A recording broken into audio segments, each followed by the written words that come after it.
दिनैनि तारिखाव बाथ्राया सिरियास जाबाय मा जे आङो दिनैनि तारिखाव नैबे फर्टिन चिरां दुवारनि सासे बिजाथि हिसाबै एपिपि दलनि आंखौबो सेलेक्ट खालामना हरबाय। दा बेनि थाखाय आं बिथांमोनखौ गोसो गोरबोजों धन्यबाद जासिग्रोनाय थाबाय। दिनै खोथाफोर बुंनांगौबा गोबां दंमोन, नाथाय आं बारा बुंला, सिगाङावसो बुंलांखाबाय। आं बेखौल' बुंनो नागिरदों, जोंहा मोनसे सिरियासलि बाथ्रा बा साननो गोनां, जाय बर' जाथिया जों बे हायाव थांनानै थादों, जाय हायाव जों संसार जादों, बे हानि जेसेबांनाखि थामोनथा अधिकार साया सायख्लुम जों मोनदों, बेयो गासैबो बर' जातिनि, बर' हारिनि बिर जोहोलावफोरनि थै जिउ होनानै मोननाय आरो बर' हारि बिर जोहोलावफोरनि सिन्दुर खोमा नांनायनि बिनिमयाव जों मोननाय आरो सोरबा आइजोफोरनि मा होनो जिनाहारि खालामजानायनि बेन्दोङाव जों मोननाय आरो बेसिकेलि साफ्रोमबो बर' रायजोफ्रा पार्लामेन्टारि फर्सफोरजों बुजानानै जोंखौ दोननायनि मुङावहाय दुखु खस्थ' मोननांनाय बे थामथि बिटिआर गोरोबथानि जिहेतु मोन्थायनि गेजेरजों गोदो क्लसाव लिरखानायबो दंमोन, मोन्थाया गबोनांगौबो दंमोन, मोननांगौबो दंमोन। नाथाय दिनै जाय सरकारखौ दहायनि बिबुंथिगिरिया बुंलांबाय, बिथाङाबो साराय बोसोर प्रमद सरकारनि सायावहाय बिसास आरो फोथायनायनि गेजेरजों जिखिनि एकर्डनि बिनिमय दावहा नांग्राफोरनि गासैबो खैदां खैफोद बिपद आफद समयसाफोरखौहाय माबा मोनसे समयसा समाधान खालामना होगोन बेखौ मिजिंथिदोंमोन, नाथाय बेखौ नुवाखै। नुयि खारनानो जाबाय मा दिनैनि तारिखाव जोंहा फाउन्डार प्रेसिडेन्ट रन्जन दैमारि सारा दिनैसिमबो सासे सिग्नेटरि जानानै जेलनिफ्राय गवाखै। बे मोनसे दुखुनांथाव। बे 5 बोसोराव मानो मावदिया जों बेखौ नागिरबाय थाला। नाथाय एबारावहाय बे थार्ड पलिटिकेल हान्जा हिसाबै एपिपिआ देरहालांनो हायोब्ला जों बेखौ जों माबाजों मावनांगौ। बेनि गासैबो गोहो गोलोआ नोंथांमोननि आखायाव थाबाय। नोंथांमोना जुदि सहाय मदद होयो अब्लाना रन्जन दैमारि सारा गाबोननि तारिखाव एपिपिआ सरकार दानो हायोबा पावाराव फैयोब्ला जोङो बिथांखौ जों लाबोनो हागोन। आरो बेजों लोगोसे खोब दुखुनांथाव बाथ्रा, एसे सिगां बुंलांदों 6 जननि बाथ्रा। रन्जन दैमारिजों लोगोसे सिबिआइ केसआवहाय दिनै 6 जन दं। जेरैहाय जस बर', रितिकां गयारि, अजय सरकार, राजु सरकार आरो अजय बसुमतारी आरो सन्जय, बिसोरो सिबिआइनि आरो नैबे दानि माखासे 6 जन आरो जोंहा डेथ पेनाल्टि दिनै दंबावो। जेरै बिथांमोना जाबाय अजय बसुमतारी बिबुहुम, बिथाङा जाहैबाय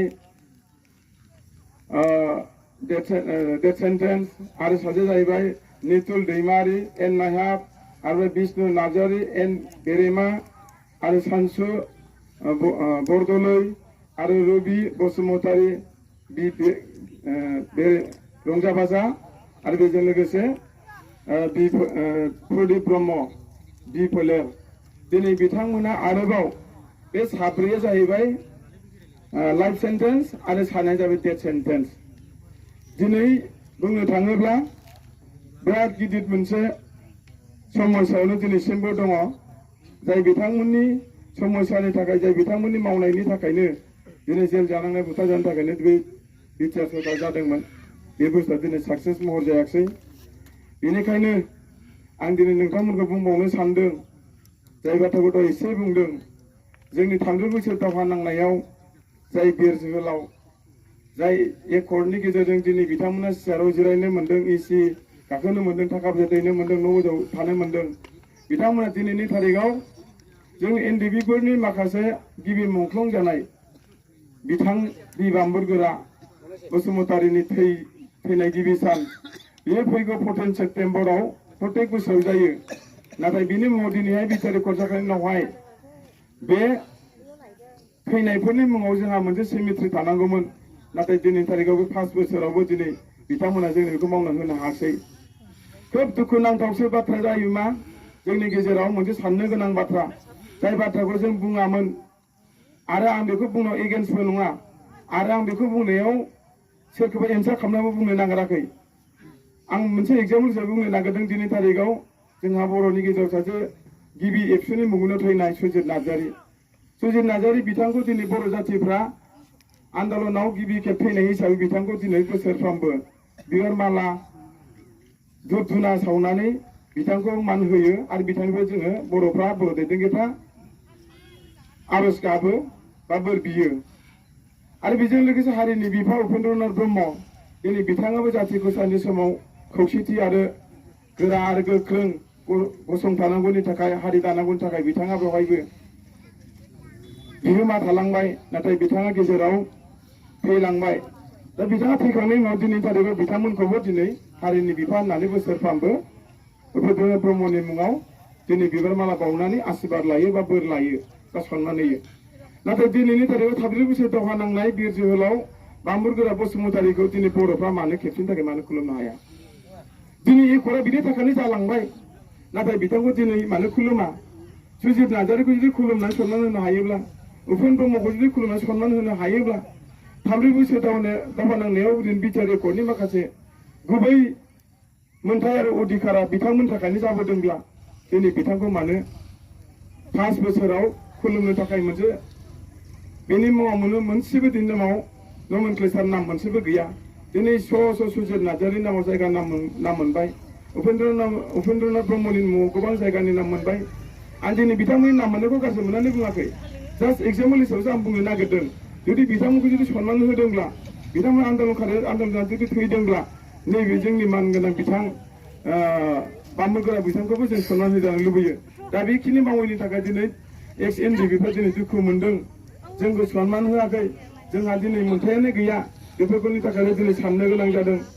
आरो दिनैनि थारिखआव जोंनि जिखिनि दानि बिटिआरनि चिफ मानगोनां प्रमद बर' बिथाङा जोंनि जिखिनि गोरा आरो पावार मोनखानाय बिटिसि सरकारखौबो दिनै बिटिआर एकर्डनि गेजेरजों दिनै गोजौनि थांखानायखौ दिनै गाहायाव दिनै नामायना होबाय जाय जे बुस्थुआ बिराद गिदिर मोनसे आपग्रेसन थांखाबाय बिटिसिनि चिफ बिराद गिदिर मान मर्यादामोन नाथाय बिटिआर एकर्डनि गेजेरजों मा खालामखो बिथाङा बिटिसिनि चिफखौ मा खालामफैदों खेबसेनो सिएम नमेनक्लेचाराव लानानै फैदों दिनै अब्ला दिनै बिटिसिनि चिफ होनाय लोगो मामोन बेयो 35 लक्षनि बिथाङा चिफमोन आरो बै 40 एमसिएल एएमफोरनिबो बिथाङा चिफमोन नाथाय बिथांनि जितु मोनबोखानाय 2003आव मोननाय बे एकर्डनि गेजेरजों दिनै बे मान मर्यादा दिनै खेबसेनो बिटिआर एकर्डनि गेजेरजों दिनै प्रमद बर' बिथाङा गाव पावारखौ लुबैनानै एकर्डल' जाथोंसै एकर्ड जाखांनायाव आं सरकारखौ सलाय मोनथोंसै साननानै दिनै बिथाङा मोजां मोनसे आर्टिकेल थानाय नाम्बार थानाय एकर्ड जानांगौ बेखौ दिनै मोनसेबो सानांगौआनो दिनै बिटिसि लाबोनाय लोगो लोगो बिटिआर लाबोनाय लोगो लोगो दिनै जोंनि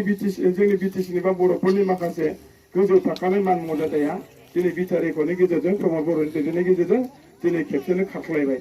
खेबसेनो टाउनाव फैबाय जे जायगायाव दिनै बिटिसिआव सासे प्रिन्सिपाल सेक्रेटारि थायोमोन बियो बिराद गिदिर मान सनमानमोन आसामाव सासे प्रिन्सिपाल सेक्रेटारि थायो थिग बेबायदिनो जोंनि आसामाव मोनसे बड'लेण्डआव मोनसे रायजो जाबायमोन रायजोखौनो जों होनो हाबायमोन दिनैनि थारिखआव आसामनि चिफ मिनिस्टारानो दिनै बड'लेण्ड होनो हाबायमोन बुंहोनो हाबायमोन नाथाय दिनैनि थारिखआव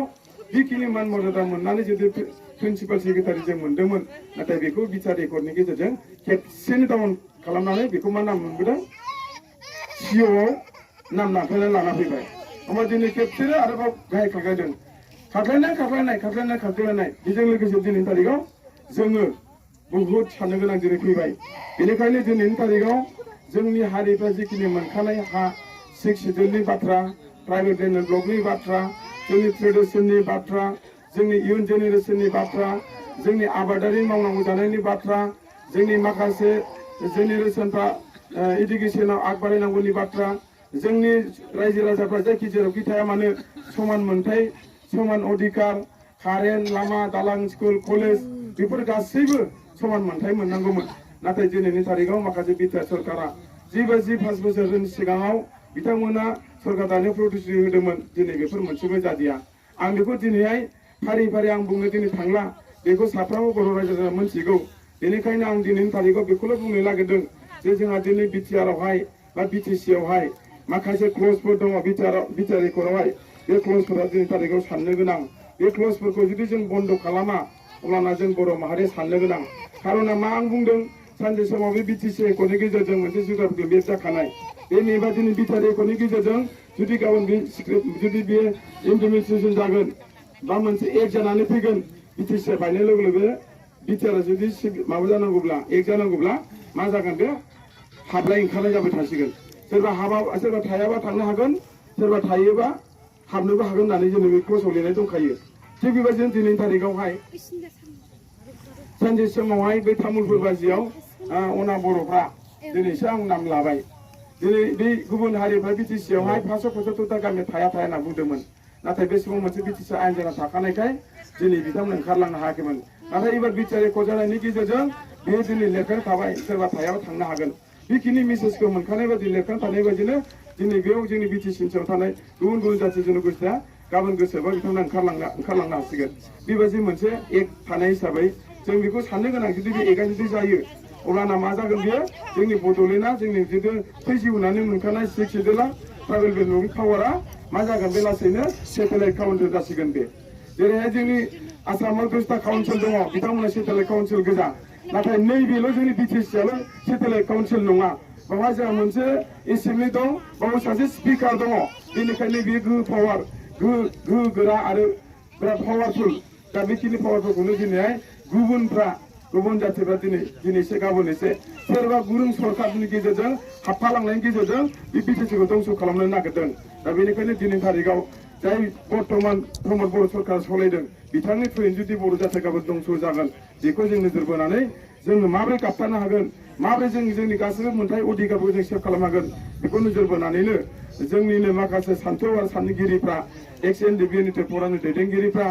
आरो गासैबो बर' रायजो राजाफ्रा नैबे जाथि आरो हारिखौ रैखाथि होनांगौनि थाखाय गावनि मोनथाखौ मोननांगौनि थाखाय गावनि गासैबो पावारखौ मोनफुंनांगौनि थाखाय बेखौहाय जों सेभ आरो रैखाथि होनांगौनि थाखाय नैबे इपिपिखौ जों दानो गोनां जादों बे इपिपि दानो गोनां खार'ना बेनो जोंनि गासैबो रैखाथिनिखौ नोजोर बोनासो दिनै बेखौ जोङो मावफुंनो होननानै बा जोंनो मोनसे जोंनि बिटिसिआव मोजां मोनसे गोथार आरो मोजां सरकार दैदेननो हानाय पावारफुल आरो गोरों मोनसे टिम नांगौ होननानै दिनै बे बाहागोखौ दाना लानाय जादों बेनिखायनो दिनै बे मानगोनां अनजालि प्रभात दैमारि बिथांनि बे इपिपि हान्जाया दिनै गोदानब्लाबो दिनै मोनफ्रोमबो जिल्लायाव दिनै बे इपिपिआ दिनै केन्डिडेट होनानै देरहालांनो थाखाय दिनै रेडि जादों बा देरहानाया दिनै रोखा जादों 100% फैगोन थानाय सेप्तेम्बरनि 22 तारिखआव मोनफ्रोमबो जिल्लायावहाय इपिपिनि जे जायगायाव केन्डिडेट बे जायगायाव केन्डिडेटनि दामफारनि सावगारि बर'ना देरहागोन बेखौ जों मिजिंथिदों आरो सरकारा बेखौ जों मिजिंथिदों बेनिखायनो दिनैनि थारिखआवबो नैबे चिरां दुवार हिसाबै नोंथांमोननि खावलायनाय बायदिनो ब्लकनि बा जिल्लानि खावलायनाय बायदिनो रायजो राजानि हास्थायनाय बायदिनो दिनै आंखौहाय दिनैहाय केन्डिडेट हिसाबै दैथायहरदों बेनिखायनो आं दिनै आसा आरो मिजिं थिदों नोंथांमोना जुदि इसेबां दुखु खस्थ' थाखांनायनि उनाव मोनबोखांनायनि उनावहाय जों बोरैबा बे इपिपिखौ देरहानांगौनि सार्थ'नि थाखाय जों खौसेथि आरो मोजाङै जुदि गोरोबनानै आवगायलांनो हायोब्ला नोंथांमोना 22 तारिख सेप्तेम्बराव जुदि इपिपिनि दामफारनि सावगारियाव जुदि नायस्रांवारि सावगारियाव जुदि होनानै जुदि देरहानो हायो सरकाराव फैनो हायो बा इएम जुदि जोङो दायथ' मोनहैनो हायो अब्लाना नैबे जों चिरां दुवारनि सिङाव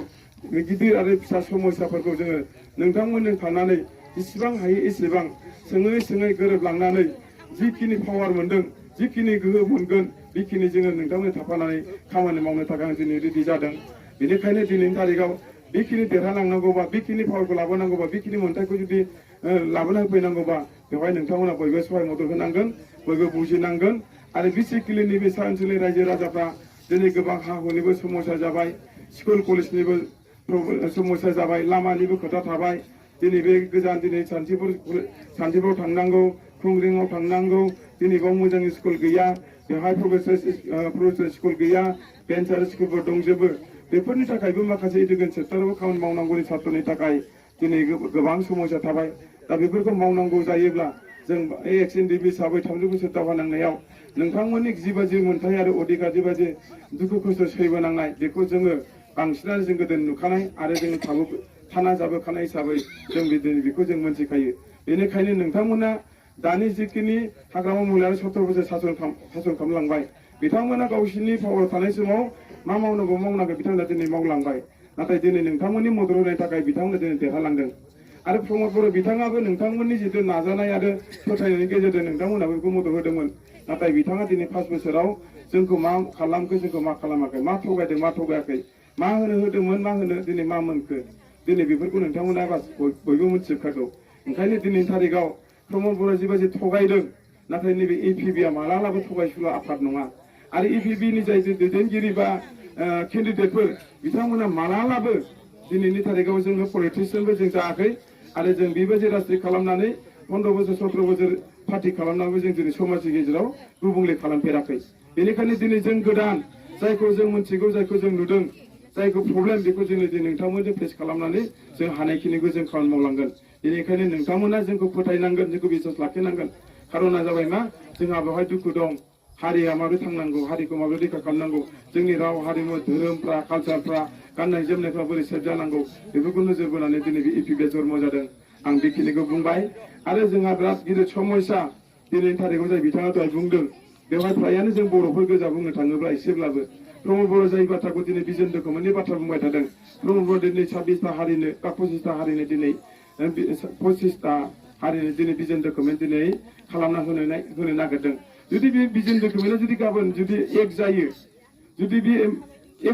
मा होनो आयेन जायो अब्लाना जों बर'फ्रा मा जागोन बे 100आव 75% जों बर'फ्रा मोन्थाय आरो अधिकार दंखायो बेनि गेजेरावबो जुदि बे 25टा हारिनि जुदि समान जुदि मोन्थायखौ जुदि होयोब्ला नों आंहा गाबोन मा मोनगोन नों आंहा मा मोनजागोन माजों रानना होनांगोन माजों फोलोगोन जोंलाय जे जायगायाव जोंनि मानसिया ओरैनो अनसुलाखा दिनैनि थारिखआव सोरबा माबा मोनसे बुजाब्ला बे हामांगासो नाथाय जोंनि मानसिखौ सोरबा बुयोबा जोंना खारबोनानै बादा होग्रानो गैया नाथाय जोंना बेबायदि बर'नि गोसोआ अनसुला असक बेनिखायनो दिनैनि थारिखआव बिथाङा मा खालामदों बै सोरबा जे मानसि दिनै 25टा हारिनो दिनै बिजन डकुमेन्ट खालामना होयोब्ला जों बर' हारिया उनाव प्रब्लेम जागोन साख्रि बाख्रिनिफ्राय मोन्थाय अधिकारनिफ्राय गासै बुस्थुआ बिथांमोनानो दिनै होनो गोनां जागोन दा बेफोरखौ जुदि जों रैखा खालामनाङाब्ला जों उपाय गैया जों सेफगार्ड खालामनांगोन प्रमद बर' बेखौ मानो लादों प्रमद बर'नि बिनि मेन थांखियानो जाबाय मा बे 25टा हारिनो बेखौ मावना होनो हायोब्ला बे 25टा हारिया अराय सम बे प्रमद बर'नोनो सरकार दानो थाखाय बेनो मदद होबाय थागोन बे एंगेलजों दिनै बिथाङा बे खामानिखौ मावदों नाथाय दिनैनि थारिखआव सोर बर'फ्रा सोर इन्टेलिजेन्टफ्रा बे बुस्थुखौ दिनै हिसाब सोर नोजोर होदों सोर सानखांदों सोर बुंदों बे बुस्थुआ जुदि साक्सेस जायोबा इयुनाव माबा मोनसे प्रब्लेम जाया बेफोरखौ नोजोर बोनानै दिनै बे इपिबिआ जन्म जादों जाय जे बुस्थुआ दिनैनि थारिखआव इपिबिआ स्पष्ट बाथ्राखौ बुंदों हमना ला सोरबा सासे मानसिया दिनै हमना ला नैबे जोंहा माबाया आनजाद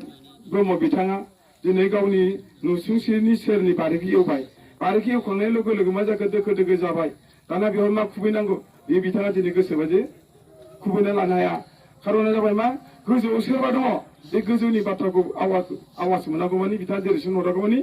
बे गावनि एवनायाव दोखो दोखो एवग्लिनायाव दिनै गाबोन बबेजोंबा लाइ लाफा खुबैनांगौ बेफोरखौ बे गोसो मथन मावनो हाया बै जुदि सोरबा बुङोब्लाबो बेखौ मावनो हाया थिग बेबायदिनो दिनैनि थारिखआव प्रमद बर' बिथाङा सोरनिबा थुजानायावसो सोरनिबा थोननायावसो दिनै मावनो थोनजानाय मानसि बेनिखायनो दिनैनि थारिखआव बे एनडिबिफोरखौहाय 5 बोसोराव दिनै लिरनाय दंखायो जे जायगायाव दिनैहाय एकर्डनि गेजेरजों इमप्लिमेन्टेसन आयेन खालामनायनि गेजेरजों मा होनो आर्टिकेल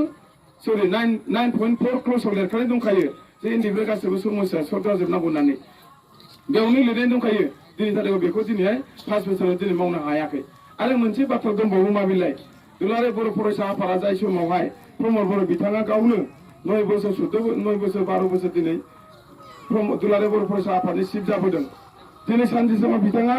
हाग्रामा महिलारि सरकार बुंग्रामोन बै स्कुला मानो बायला जिला बै स्कुलखौ नों मानो इन्जुर दुमनो होआखै बै स्कुला मानो बेन्सार जाखो बै स्कुला मानो प्रफेसार जायाखै बै स्कुलफ्राव ड्रेसफ्रा गथ'फ्रा मानो जादों बेबायदि बुंग्रामोन बै स्कुलाव मानो मास्टारा खम बेखौ कमेन्ट खालामनांगौ प्रेसार खालामनांगौ बुंग्रामोन नाथाय दिनै थारिखआव गावहा दिनै बिटारि कर्ट जानानै गावनि बिटिसिनि चिफ जाबाय 6.4 क्लस दङ जोंनि आसामाव जेसेबां जोंनि बिटिसिआव जेसेबांनाखि मा होनो हाई स्कुलफ्रा गभर्नमेन्ट नङै बेन्सार स्कुल बेखौहाय नैबे 6.3 क्लसनि मथेनो प्रफेसार खालामनांगौमोन नाथाय दिनै थारिखआव गुदुं बे सरकार सोलायनानै दिनै बे लिरखानायखौनो दिनै मावनो हायाखै सानसे समाव बिथाङा गुबुनखौ बुंग्रामोन नाथाय दिनैनि थारिखआव बेबायदि लिरखानाय थानायखौनो दिनै थारिखआव मावनो हायाखै आरो जि जायगायाव दिनैहाय दुलाराय बर' फरायसा आफाद एफाबो दिनै थारिखआव सरकार दंबाबो नुसानो गैया दिनै बे 6.3 क्लसखौ दिनै बिथांमोना मावफुंना लानो हायाखै बेनिखायनो जों दुखु मोनदों जोंहा गोबां दुखु दङ दिनै बर' रायजो राजाखौ थगायदों आरो थगायदों लिरनाय थानायखौबो दिनै मावफुंनानै लाबोनो हायाखै सानसे समाव दुलाराय बर' फरायसा आफादा बुंदोंमोन 10टा कलेज जाबाय होननानै 10टा कलेजआ गभर्नमेन्ट जाबाय होननानै दिनै बम गावदोंमोन जादों लोंदोंमोन थरखा गावदोंमोन बहा बोरो 10टा कलेजआ माला दिनै गभर्नमेन्ट जाखो सोर बुंनो हायो 10टा कलेजआ गभर्नमेन्ट जादों होननानै नाथाय मिसलिया दिनै बे प्रमद बर' सरकारा दिनै थगायनानै 10टा कलेज जादों होननानै दिनै थगायबाय रायजो राजाखौ नाथाय 10टा कलेजआ मालाबाबो गभर्नमेन्ट जायाखै जाय बाथ्राखौ दिनै स्पष्ट जाबाय आसामनि सबसे मिनिस्टारा सोर आसामाव सबसे देरसिन मिनिस्टारा सोर बुंनो हायो नामा नोंथांमोना आसामाव बयनिबो देरसिन मिनिस्टारा सोर हायाना आसामनि सबसे देरसिन मिनिस्टार जाबाय बिश्वजित दैमारी बिश्वजित दैमारिया एसेम्बलियाव बयनिख्रुइ जौसिन सियाराव जिरायनानै लेक्सार होनो हायो बिनि गाहायावसो दिनै चिफ मिनिस्टार हेमन्त बिश्व शर्माया जिरायनांगौ प्राइम मिनिस्टारफ्रा एमएलएफ्रा गासैबो गाहायाव दिनै बिश्वजित बिथाङा आयेननि बिगोमा बुंथिगिरि ल'नि बाथ्राखौ मिन्थिग्रा बिसार खालामग्रा बैबायदि मानसिया दाख्लै स्पष्ट खालामबाय बिटिसिनियाव जुदि 10टा कलेजआव जुदि गभर्नमेन्ट जादोंब्ला आं जिरायनाय बे आसामनि एसेम्बलियाव दिनै बहाथो माला आसामावलाय बिल पास जाखो बेलाय आसामावथ' बिल पास जायाखै आसामाव बिल पास जायाब्ला बे 10टा कलेजनि प्रफेसारफोरनो माहानो दरमाहा होनो हागोन बिसोरलाय बिल पास जानाय लोगो लोगोसे बेखौ बिथांमोननि थाखाय बेसेबां बाजेट खालामनांगौ बोसोराव गंसे कलेजाव बेसेबां प्रफेसार थायो लेक्सारार थायो थार्ड फर्थ साख्रि मावग्रा थायो बिथांमोननि मोनसे लिस्टखौ हरजोबनानैसो दिनै बाहाय मोनसे आयेन खालामनानै बिल खालामनानैसो बाहाय 10टा कलेजनो फैसा हरनो गोनां जायो सेलारि होनो गोनां जायो नाथाय बिथांमोना बेखिनि खामानिखौ मावदों होननानै जोंखौ थगायदोंमोन नाथाय बेबो जायाखैमोन गोनां रायजो राजाफोर दिनै आसामनि सबसे देरसिन मिनिस्टार बिश्वजित दैमारिया दाख्लै थब्ला बे खोथाखौ रैखा होबाय बुफ्रां होजोब्बाय आरो जाय बाथ्राखौ दिनै बिथाङा बुंबावदों बिटिसिआव सान्ति जाबाय पिस फैबाय होनना बुंबाय थादों नाथाय पिसआ सोरनि थाखाय फैदों सोरनि थाखाय जाखो दिनै बेखौ दिनै बिथाङा सोंलु खालामदों जुदि पिस जादोंब्ला गोजोन नों जादोंब्ला बे एक्सिडेन्टफोरा दिनै मानो जेलनिफ्राय गवाखै बे एक्सिडेन्टफोरा दिनै मानो दुखु खस्थ' खालामदों बै एक्सिडेन्टफोरा मानो बिदि जाबाय थादों सोरनि थाखाय जादों इन्दि बे सिलाइ बारु गथायनायनि उनावसो दिनै बे बिटिआरआ सान्थि जादों नाथाय सान्थि खालामग्रा सोर सान्थि मोनग्रा दिनै सोर दिनै बे खोथाखौ बिश्वजित दैमारि बिथाङा दाख्लै बुंफुरना होनो गोनां जाबाय ओंखायनो दिनैनि थारिखआव जोंखौहाय बिटिआर सरकारा जेबायदि ब्लेकमेलिं खालामबाय बेनिखायनो जों बुंदों एबाराव इउपिपिएल सरकारनिफ्राय प्रमद बिथांनिफ्राय जों सेकेन्ड टाइम जाहाथे खेबसे बर' जाथिफ्रा गल सोजाबावा जुदि गल सोजागोन जुदि नोंथांमोना फैगौ सेप्तेम्बरनि 22 तारिखआव जुदि ट्रेक्टरनि सावगारि जुदि बर'आ जुदि थुफ्लांबावोब्ला जों बर'फ्रा नायबानो जाबाय प्रमद सरकारखौ फिननांगौ नायबानो जाबाय 6-7 बोसोर बे बिटिसिआ सेटेलाइट काउन्सिल जाला जाया 100% बे 6-7 बोसोरनि उनाव सेटेलाइट काउन्सिल जासिगोन बे मिथिबाय खारना मानो जानो नागिरदों जे जायगायाव दिनै माखासे मानसिफोरा बुंहरदोंना गाव पन्सायत जानांगौ होनना बुंदों गाव पन्सायतनि सोरदोंमोन माथो बै गोदोनिनो बे बाथ्राया फैफिनदोंना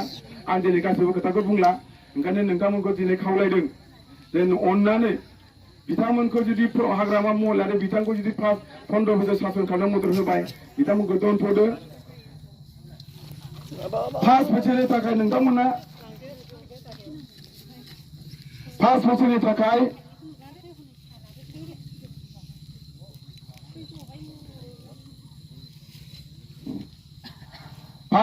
दिनै प्रमद बर' सरकार सलायबाय नाथाय हारिखौ दिनै बरबाद खालामबाय आरो बेनि गेजेराव आं मोनसे खोथाखौ बुंबावनानै फोजोबनो नागिरदों आंहा गाज्रि मोननायनि बाथ्रा गैया नाथाय जोंनि नैबे पटेनसियेलआ साननांगौ रायजो राजाफ्रा आं मा बुंनो नागिरदों दिनैनि थारिखआव जोंहा नैबे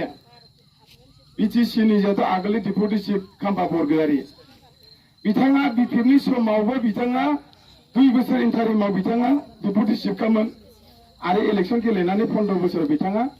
डिपुटि चिफ किन्तु दिनैनि थारिखआव बे पटेनसियेल दुवाराव खाम्फाखौ जुदि केन्डिडेट होआब्ला नों आंहा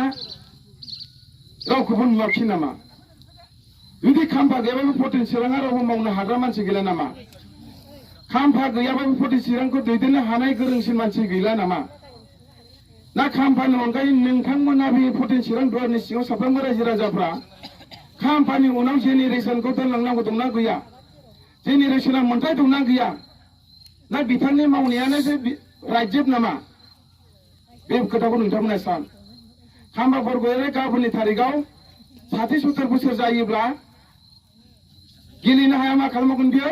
गावनि फिसालाखौ आरो बुंबावगोन बियो आंनि फिसालाखौ खेबसे 5 बोसोरनि थाखाय होबावदो आरो नोंथांमोना बै समाव खाम्फाया गावनि फिसालाखौ जुदि केन्डिडेट होनो थिनोब्ला आरोबाव नोंथांमोना गनायना लाबावगोन नामा बुजबावगोन नामा होमबा खाम्फानिल' फेमिलि केन्डिडेट बाहाय पलिटिकेल दैदेनगिरि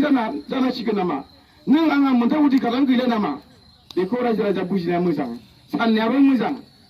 आरोबाव मोनसे बाथ्राबाव बिथाङा 5 बोसोरखौनो बिफिएल थानो हायाखिसै बिथाङा आरो ज्राव इपिपिएलआव खारबोबावबाय बुजिदों नोंथांमोना जाथिनि थाखाय हारिनि थाखाय दावहा नांनानै बिफिएलनि सासे डायनामिक फाउन्डार दैदेनगिरि जानानै 5 बोसोर जेननायाव बिथाङा धैर्य गैयाबा थानो हायाब्ला बिथांखौ दिनै जों मा बुंगोन जाय सरकाराव दिनै बास्लायबाय बिथांखौ जों बुंगोन मा बिथाङा पावार हांग्रि पावार केन्द्रिक पावार लुबैग्रा मानसि बिथाङा जाथि हारिनि थाखाय सिन्था खालामग्रा मानसि नङा बियो जुदि जाथि हारिनि थाखाय सिन्था खालामग्रामोनब्ला बिथाङा दिनै 5 बोसोराव बे हाग्रामा थाबाय थानांगौमोन नाथाय दिनै थारिखआव आरो इपिपिएलआव फैनानै दिनै बिथाङानो आरोबाव दिनै केन्डिडेट जाबाय आरोबाव नोंथांमोना दिनै इपिपिएलआवबो दिनै नोंथांमोना बे खाम्फाखौनो होबावगोन नामा बाथ्रायाथ' बेनो फैदों आं दा बुंनायानो खाम्फा गैयाबा बे जायगायाव गुबुना मावनो रोङा होननाय जादों बेनिखायनो नोंथांमोना बेखौबो एसे नोजोर होदो एसे सानदो आं बे बाथ्राखौ बुंबाय आरो हाग्रामाया गाव जिखिनि मावनांगौ मावलांबाय जोबथारनायाव आं बेखौ बुंनो नागिरदों जुदि नोंथांमोना सहाय मदद खालामनानै आंखौ जुदि देरहानो हायो आं देरहाना थांबा नोंथांमोनजों इसिबां हायो इसिबां बे नोंथांमोननि बे गोरबो ओनसोलनि आयना गोरबो नोजोर सोरां बाजारि ओनसोलनि आरो लाइमुथि ओनसोलनि आरो जियाबाजार ओनसोलनि हा हुनि समस्याखौहाय जेसेबां हायो इसिबां जे जायगायाव थांनाय 2006 मोनसे फरेस्टर आयेन एक्ट हिसाबै जोंनि बर'फ्रा ट्राइबेल हारि हिसाबै बे हा हुनि थागिबि हारि हिसाबै मोनफ्रोमबो जायगायाव अधिकार मोनफ्रोमबो जायगायाव मोनथाय बे 6 फरेस्टर आयेन एक्टनि मथैनो आङो नोंथांमोनजों खामानि मावनो थाखाय आं अरायबो दिनै नोंथांमोनजों थाफागोन नोंथांमोनखौ आं मदद होगोन बेनिखायनो नोंथांमोना जेरैखि जायाब्लाबो नोंथांमोना जेरैबाबो आंखौ मदद होगोन बेखिनिखौ मिथिबाय जोबथानायावहाय आङो खावलायनो लुबैदों जे नोंथांमोना अननानै नैबे फैगौ सेप्तेम्बरनि 5 तारिखआवहाय जाहाथे खेबसेनि थाखाय 5 बोसोरनि थाखाय अनजालि दैमारि दैदेननाय बे एपिपिखौ मदद होनानै देरहागोन सोरखाराव फैगोन नायस्रां औवारि हिसाबै बे पटेन्सियेल दराव देरहागोन बेखौ आसा थाबाय आरोबाव जोङो थाखा आरो फैसानि थाखाय नोंथांमोना लब जानाङा थाखा फैसाजों नोंथांमोना बायजानाङा थाखा फैसाजों जाहाथे नोंथांमोना 5 बोसोरखौ जाहाथे गावनि मोनथाय अधिकारखौ नोंथांमोना फोजोबनानै लाया आं बेखिनिसिमबो नोंथांमोनखौ खावलायबाय जोबथानायावहाय आङो फंनैसो बिबुंथिनि गेजेरजों फोजोबनो खावलायबावनो सानदों जोंनि माखासे जिहेथु दैदेनगिरिफोरनि सिन्था धाराया जोबोद मोजां आरो गाज्रि नङा गासैबो आन्दलनजों फैजोबनाय गोजा गासैबो दिनै दुखु खस्थ' मोननाय थगायसुला नङा बेखौ नोंथांमोना बयबो फोथायना लादो नोंथांमोना मोनफ्रोमबो जायगायाव जाथि खुरमा बंसफोरखौ मोनफ्रोमबो जाहाथे एपिपिनि सावगारियाव बर'ना देरहानो हायो एपिपिनि सावगारिया जाहैबाय मोनफ्रोमबो समस्यायावनो जोंहा दामफार बेखिनिखौ आङो फोरमायबाय जोबथानायाव आं बयखौबो खेबसे आरोबाव स्ल'गान होनो खावलायदों एपिपि लं लिभ एपिपि लं लिभ अनजालि दैमारि लं लिभ अनजालि दैमारि लं लिभ नायस्रां औवारि जिन्दाबाद नायस्रां औवारि जिन्दाबाद एपिपि लं लिभ एपिपि जिन्दाबाद थेंक इउ